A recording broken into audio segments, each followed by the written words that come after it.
should we combine finances or keep them separate? What do you think? You have two paychecks coming in. You're used to having your bank account. My wife and I keep an Excel list for net worth and income.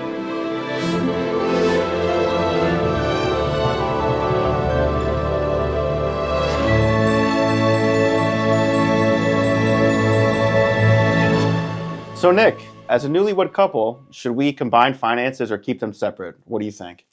Yeah, Ben, when we talk to clients, that's really the first question we get, especially for newlyweds, right? You're thinking about, you have two paychecks coming in, you're used to having your bank account, each to yourself.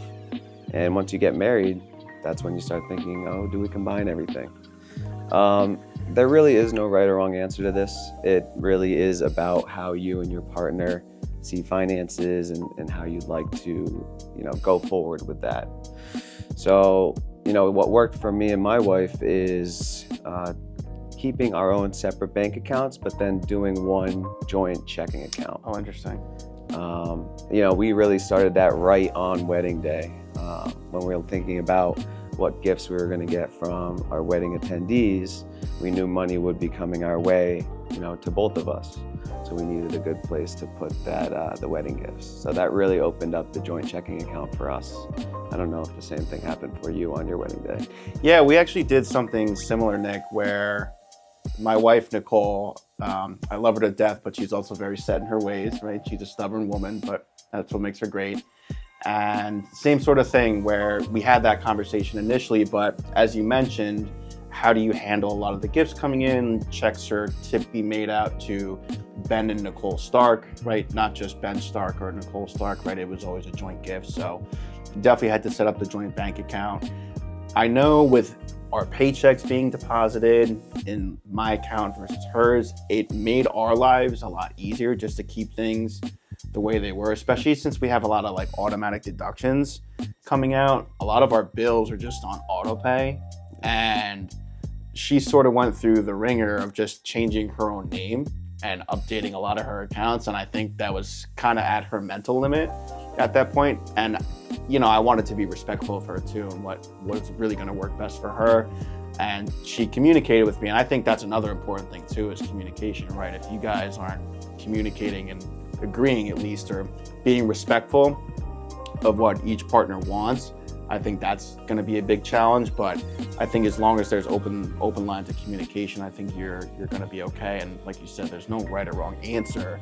If you want to combine, I know plenty of couples that do combine everything because it works well for them. They feel it gets them on the same page.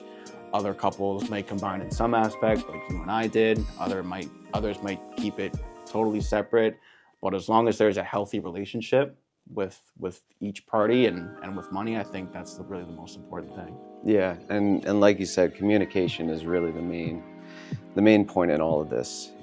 Marriage is a team sport, and so you have to be on the same page. Mm-hmm. So talking about money early and often in your marriage and in life in general is a good strategy. I mean, you don't have to bring it up on the first date you have with someone. But to talk about it on regular intervals and just make sure you're on the same page with your money, it really keeps you on track. For sure. And Nick, I was just thinking as well too, I know buying a house is another big topic around newlywed couples. Did you buy your house before you and Jackie got married, or what did you buy after you got married? We actually bought our house after we got married. After you got married. Yeah. And what was that process like? So the house hunting process really took a lot out of us. So once we finally got to the house buying, we had our challenges trying to figure out where the down payment was coming from and how we were going to fund everything, making the mortgage payments, on time and from what accounts. But really having that joint account at the onset from when we got married and really building that up over the course of the year before we actually purchased the house gave us a good foundation to really know where to get the down payment money from. I mean, for us, we try to split everything evenly. So with the checking accounts, we'll put money in there occasionally when we need it. So when it came to the down payment, we both were able to pull from our own separate accounts. And the mortgage payments just come out of the checking. Okay. Interesting. Yeah, it's funny you say that you guys did it after. Nicole and I, we actually did it before we got married. Yeah. Before we were even engaged, actually, she was looking for a house and house hunting, and because we weren't married at the time, the house was in her name. So we always had it set up, and I think this is why we led to somewhat separated finances today, is because she just paid the mortgage. You know, she had some money that her parents had saved up for her throughout the years and her own, used that for the down payment, and then she was paying the mortgage payment every month, and I was sort of handling a lot of the other bills as well, and also saving. And you know, I think if there's one thing that I wish her and I maybe did a little bit differently, was at the time I was just saving under my own account, and she obviously didn't have access to it, right? You know, you can only have one person online for access. And the challenge there was that she would sort of complain to me from time to time and say, well, I'm paying the mortgage. What are you doing to contribute around here? I said, well, I'm saving for our next big purchase, right? And I knew her and I were pretty much on the same page, at least I think, from the start, that we had wanted to have kids. And the goal was always to get a larger home. The first home we bought was really meant for a starter couple, and we've since gotten a larger space. And the money that I was putting away towards saving allowed us to then afford a bigger space. But she didn't really realize that, I think, at the time, because she couldn't see it. Right. So I was telling her I was saving, but she was like, are you actually saving, or are you just putting money somewhere that I don't know about? But when it came full circle, she realized, you know, yeah, I'm glad you were able to save and contribute toward the second house fund. But I think that's one thing, if we could do it a little bit differently, I probably would have, just to keep her more, again, that open line of communication, keep her more in the loop. Even though it was under my account and the mortgage one's under her account, I think just having a better line of communication would have been helpful for both of us. Right, and that's you know, that's a tricky situation, but that's why communication is really key in helping you guys get through that.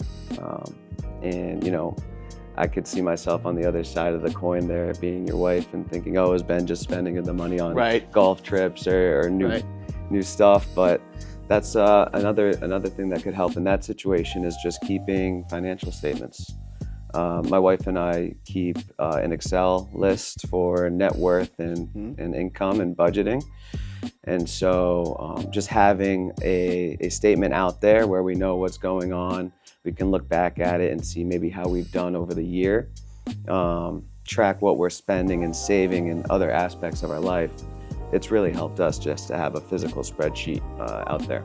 So you're literally talking like an Excel sheet then, just using technology to your advantage. Yeah, just found a template online, put all our expenses, got our income lines, expenses lines, saving line, how much we can, you know, save for retirement, save for our goals.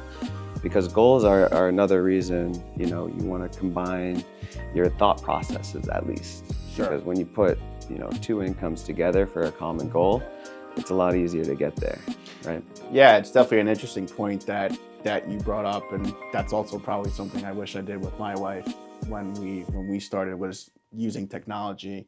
And I know technology has come such a long way over these last few years. I mean, we even leverage technology in-house, right, through VR Connect, which allows clients to sync a lot of their data all in one place. Even if they don't actually have the same login information, at least they can aggregate in one place. And I love the idea of the Excel sheet, especially if you don't have access to a tool like that. But at least you and Jackie were able to get everything onto a piece of paper and start to come to that common ground of determining, hey, like, what are our goals? What are some things maybe we should do a little bit better on, whether it's Uber Eats or DoorDash, or I know we're all guilty of delivery fees every now and then, but definitely. Yeah, it's a good idea. But the VR Connect you bring up is a great tool that we use with our clients, because it does have, you can link your credit card. And so you can really identify the delivery fees, or, oh, we ate out 3 nights a week, I didn't even realize that. Or just, you know, an increased grocery bill for whatever reason. So it allows you to kind of identify that quick and cut back, especially if you're, you know, falling short on some of your saving goals. Yeah, no, that's definitely a good point, Nick. I mean, I've noticed personally that for a lot of clients, because everything is just so digital, right, it's easy to lose track of it's easy enough to get the bank account set up and the joint accounts, but what does the bank give you at that point, right? It's a debit card or a credit card. I mean, I use cash to pay for my haircut, but otherwise that's it. Like, I have to go out of the way to go to the ATM to pay for my haircut, but otherwise everything's on a credit card. So I know, at least for me, sometimes it's easy just to be like, oh my God, I spent $400 on God knows what. Right. And then you look back and it's like, yo, you bought something on Amazon, you went to the grocery store. As you know, I have a toddler, right? I bought him some extra treats, or I bought him a toy or something like that. And it does add up very quickly if you really aren't paying attention to it, right? Because everything is digital and it's sort of out of sight, out of mind. Yeah. So have you and Jackie run into any issues like that where spending became somewhat challenging, or do you find that having your data aggregated on your Excel sheet helps keep you in line? Yeah, definitely. I mean, when we first bought the house, there's so many things that went into it, outside of the down payment, and we were already feeling a little strapped at, that initial upfront cash, depletion of our accounts. Mm-hmm. But not only that, but we had to make improvements within the house, buy new furniture. And so at that point in our life, we really just saw all the outflows and said, hey, we need to, chill out for a little bit, get more groceries, don't go out and eat. Sure. So that was really the biggest thing for us is at that point, all those upfront costs that you don't always see when you're buying a house kind of came in and hit us all at the same time. So what I'm hearing is that definitely have a little bit left over after the down payment for unexpected expenses. Yeah, emergency fund doesn't hurt. Yeah, I mean, I remember I basically lived at Lowe's and Home Depot when we moved in. My house needed all sorts of work. We needed the floors done and the backyard. We had brick pavers that were deteriorating and sinking under the house. It was really problematic, and we had to do a lot of work to get everything back in. And I definitely hear you. I'm glad that we might have lived on credit cards a little bit too much during that time frame, but at least we did have some excess after the closing to say, okay, we can't go crazy, but we can get sort of the immediate needs done and not have to worry about a house that might fall in on itself, right? Yeah, and I'm sure, people have heard this from advisors all the time or online or whatever it is, but keeping an emergency fund is one of the main building blocks of having good, stable financials. And when you get married, you can do it a couple of different ways. You can, we recommend 3 to 6 months of expenses. So you can have your own emergency fund and your partner has their own emergency fund, keep them separate.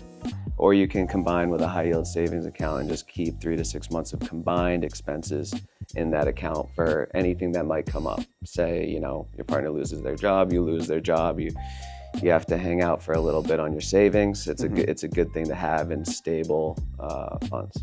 Got it. So, I mean, it sounds like there's really a lot to think about, and I'm sure we can't cover everything in today's conversation, but it was great to have that perspective from you, Nick. I felt like I learned a couple of things, and I remember setting up those technology-based accounts when I first got married too, and I just want to thank you for spending a few minutes with me this afternoon. Yeah, it was great talking to you, and really for you and me and any other newlyweds out there, communication is really, the driving factor in having a successful financial life and marriage. Communication is key. It is key. I agree.